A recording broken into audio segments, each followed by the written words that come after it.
Ever crack your knuckles and feel like a human glow stick about to explode? Spoiler, you're not dying, but science is happening.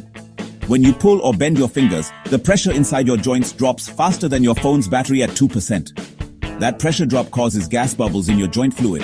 Yeah, your fingers have soup inside to suddenly pop. That crack sound? It's just your joints burping.